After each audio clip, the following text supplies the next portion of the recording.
नमस्कार दोस्तों, बहुत बहुत स्वागत आपका मेरे चैनल पर।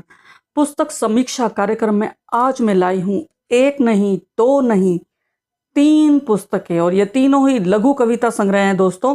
तो आज मैं इन तीनों पुस्तकों के बारे में आपके साथ चर्चा करूंगी। दोस्तों, सर्वप्रथम तो यह है पानी तेरी अजब कहानी। आप देख सकते हैं लघु कविता। और उसके बाद है प्यारी प्रकृति हमारी। और उसके बाद है तलाश एक श्रवण कुमार की। तो दोस्तों, आप सोच रहे होंगे कि ये तीनों पुस्तकें एक साथ क्यों। इसका खास कारण ये है कि ये तीनों एक ही लेखक की हैं, घमंडी लाल अग्रवाल जी। आप देख सकते हैं, जाने माने साहित्यकार, बाल साहित्यकार के रूप में बहुत ही ये प्रसिद्ध हैं, सुप्रसिद्ध हैं। और ये तीनों ही पुस्तकें 2024 में प्रकाशित हुई हैं, पेपरबैक में आई हैं और आनंद कला मंच प्रकाशन भिवानी से प्रकाशित हुई हैं। और इसमें से पानी तेरी अजब कहानी, प्यारी प्रकृति हमारी, इसमें 128 पृष्ठ है और तलाश एक श्रवण कुमार की में पृष्ठ है 120। इन तीनों का ही मूल्य 200 रुपये है, मात्र 200 रुपये प्रत्येक पुस्तक का मूल्य। दोस्तों, मैं परिचय देना चाहूँगी घमंडी लाल जी का। पाड़ला रेवाड़ी में जन्मे, गुरुग्राम निवासी।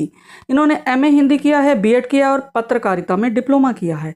157 पुस्तकें लिख चुके हैं। गीत, नवगीत, गजल, दोहा, मुक्तक, हाइकू, क्षणिका, लघु कविता, माया, कुंडलियाँ, कविता, लघु कथा, व्यंग। इसके अतिरिक्त बाल साहित्य की 129 पुस्तकें लिख चुके हैं ये।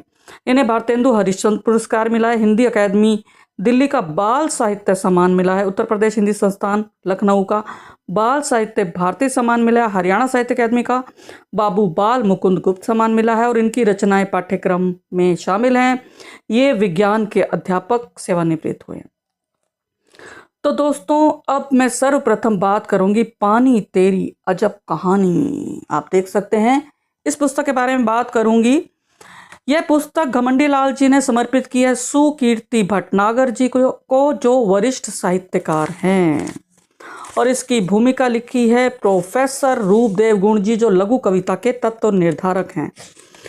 रूपदेव जी कहते हैं कि जिन लघु कविताओं में पानी के बारे में पूरी जानकारी हो, पानी का स्रोत क्या है, इसका उत्तर हो, पानी कहाँ कहाँ होता है ये बताया गया हो, पानी के गुणों के बारे में सविस्तार लिखा हो, पानी का उपयोग कहाँ कहाँ होता है ये बताया गया हो, पानी के बिना जीवन निरर्थक हो जाता है इसकी सूचना दी गई हो, आज की समस्या जल प्रदूषण के बारे में रोचक ढंग से बताया गया हो, पानी से बीमारियां फैलती हैं, यह सब कुछ, और विद्यार्थियों के लिए पानी से संबंधित मुहावरे दिए गए हों, पानी के प्रति जागरूकता दी गई हो, जिनमें रोचकता हो, ज्ञान की वृद्धि हो, सरल सजीव भाषा से बीच बीच में विभिन्न अलंकार व शैलियां हों, ऐसी लघु कविताएं कौन सा पाठक है जो नहीं पढ़ना चाहेगा।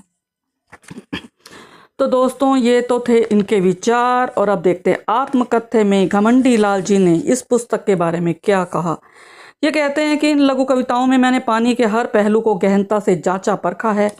पानी इस समय की सबसे बड़ी ज़रूरत है तथा आने वाली पीढ़ी के लिए भी हमें पानी को संरक्षित करना होगा। पानी के प्रति जागरूकता का संदेश इन लघु कविताओं में देखने को मिलेगा।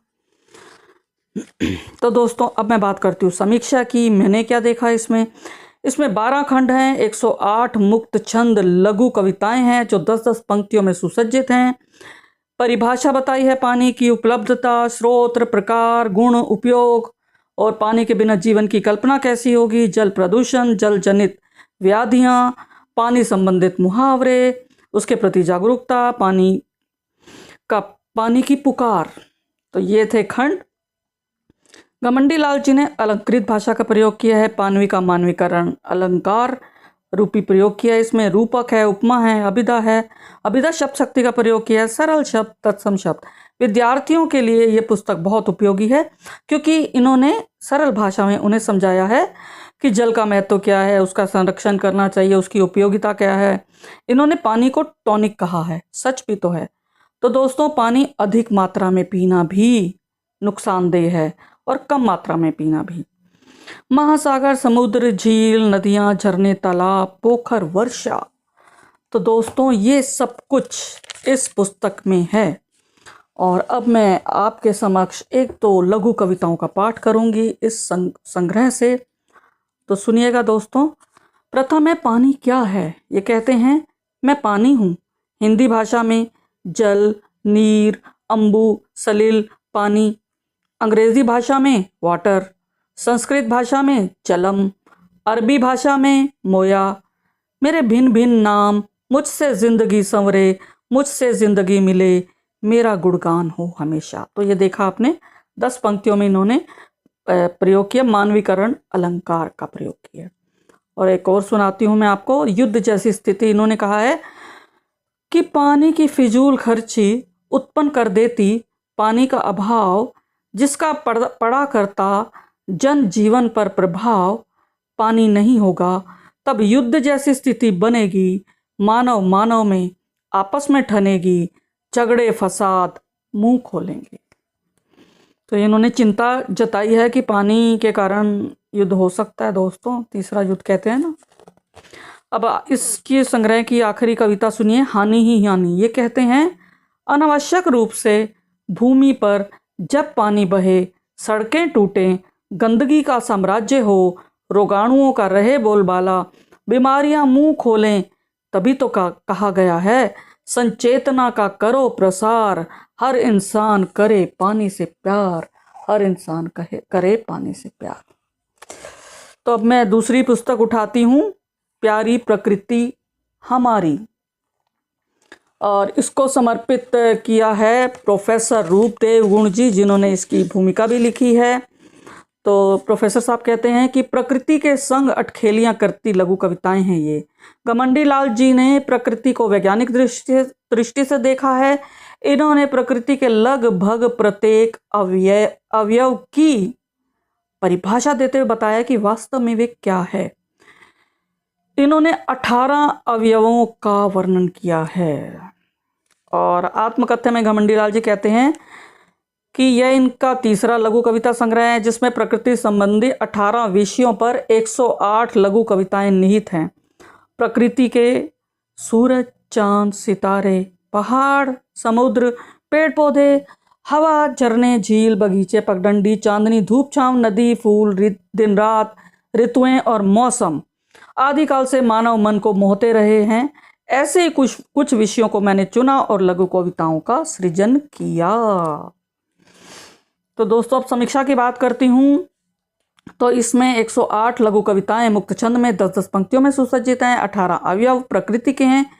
इन्होंने इन अवयवों का महत्व समझाया है, इनसे प्रेम करने को कहा है, इनके संरक्षण की बात की है, सानिध्य में रहना चाहिए हमें प्रकृति के, इनकी उपयोगिता बताई है, बिंबों प्रतीकों का प्रयोग सहज सरल किया है, भाषा भी सरल है, तत्सम तद्भव शब्द हैं, शब्द चित्र खींचे हैं इन्होंने।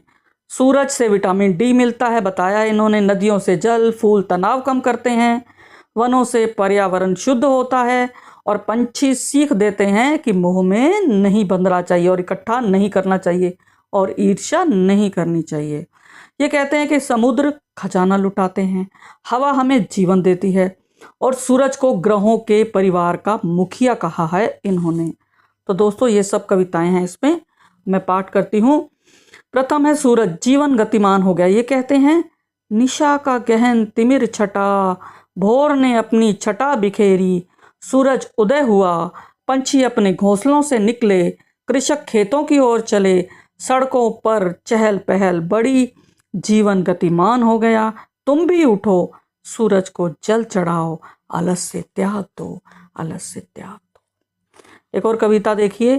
ये कहते हैं, कहाँ खाते हैं पंछी 56 भोग, 5 सितारा होटलों में भी नहीं जाया करते पंछी, इन्हें तो आए रास पेड़ों के फल अथवा छतों पर बिखरे दाने, छोटी छोटी इच्छाएं रहा करती पंछियों की। क्या कभी पंछियों को हृदयाघात से मरते देखा है? बहुत अच्छा सवाल किया है कि सच में पंछियों जैसा जीवन जीना चाहिए, उन्मुक्त और स्वार्थहीन। और अंत में देखिएगा इस संग्रह में कहते हैं कि भक्तों का जमावड़ा। ये कहते हैं कि जीवनदायिनी नदियाँ स्वास्थ्य भी ठीक रखें, पर्यटकों के आकर्षण का केंद्र बने, नदियों के तट पर साधु संतों का रहे जमावड़ा, भक्त भी यहाँ आया करते, तन मन पवित्र करते, आयोजन और सत्संग भी नदी तट पर आयोजित हों, आयोजित हों, आयोजित हों। बहुत अच्छी इन्होंने कामना की है कि काश कि ऐसा हो जाए, ताकि लोग नदियों का महत्व समझें और संरक्षित करें उसे। और अब देखिए तीसरी पुस्तक है तलाश एक श्रवण कुमार की। अब मैं इस पुस्तक के बारे में बात करूंगी।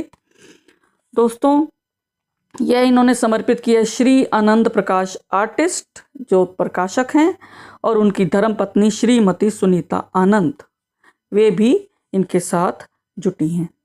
और भूमिका लिखी है वही प्रोफेसर रूपदेव गुण जी ने, जो लघु कविता के तत्व निर्धारक हैं।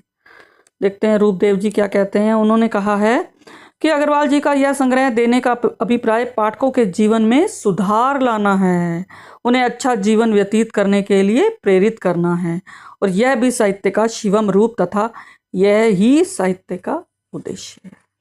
घमंडी लाल जी अपनी इस पुस्तक के बारे में बोलते हैं कि आंगन में चांदनी, शब्दों से दोस्ती और प्यारी प्रकृति हमारी के बाद तलाश एक श्रवण कुमार की ये चौथा लघु कविता संग्रह है, जिसमें विभिन्न विषयों पर 102 लघु कविताओं का समावेश है। तो दोस्तों, ये इन्होंने कहा। और अब मैं समीक्षा की बात करती हूँ कि जैसा कि बताया 102 मुक्त छंद 10-10 पंक्तियों में सुसज्जित लघु कविताएं हैं। विषय विभिन्न हैं, इनमें नैतिकता है और क्या होना चाहिए यह बताया गया है। शिक्षाप्रद हैं, ये आदर्शवादी कविताएं हैं, ज्ञान बांटती कविताएं हैं। कुछ कविताओं को तो मुझे पढ़कर ऐसा लगा जैसे कि हम व्हाट्सएप पर जो फॉरवर्डेड मैसेज आपने देखा होगा वो आते हैं, उनको इन्होंने काव्यात्मकता का बाना पहनाया है। तो इसकी कविताएं में मैं पढ़ देती हूँ। सच में सामाजिक सरोकार हैं, इसमें चिंतन है, इसमें चिंता भी है। देखिएगा, प्रथम है शीर्षक लघु कविता तलाश एक श्रवण कुमार की। दिव्यांग माता पिता ने दोनों बेटों को चाव से पाला पोसा, खूब पढ़ाया लिखाया, अपने पैरों पर खड़े होने योग्य बनाया। उच्च शिक्षा ग्रहण कर बेटे विदेश में जा बसे। माता पिता को तलाश थी, माता पिता को तलाश थी एक श्रवण कुमार की, एक श्रवण कुमार। आप देखिए कितनी भावुक कविता है। सच में यही तो हो रहा है हमारे समाज में। माता पिता जान लगा देते हैं अपने बच्चों के लिए, बदले में उन्हें क्या मिलता है। चलिए अगली सुनिए। लोग कहते हैं, ये भी मुझे अच्छी लगी। लोग कहते हैं तुलसी को तुलसीदास बनाने में रत्नावली का हाथ था, कालिदास को प्रसिद्धि दिलाने में भी विद्योत्तमा का साथ था, लेकिन हर कोई इस प्रश्न पर मौन है। रावण को रावण बनाने का जिम्मेदार कौन है? इस पर हम सभी मौन हैं दोस्तों। तो चलिए अब मैं आखिरी पढ़ती हूँ। नारी को इन्होंने समर्पित की है ये कविता, नारी पर केंद्रित। कि नारी को हर युग में गलत ही आंका गया, कभी बताया गया देवी, कभी दासी। नारी में भी पुरुषों जैसी क्षमता मिले अच्छी खासी। बहुत सही कहा इन्होंने। और आज की नारी से मिलकर देखो तो, आज की नारी से मिलकर देखो तो आकाश को छू लिया उसने, आकाश को छू लिया उसने। दोस्तों, आकाश को छू लिया उसने। तो दोस्तों धन्यवाद। फिर मिलेंगे अगली कड़ी के साथ। मेरे साथ जुड़े रहने के लिए एक बार आपका फिर से तहे दिल से शुक्रिया। धन्यवाद।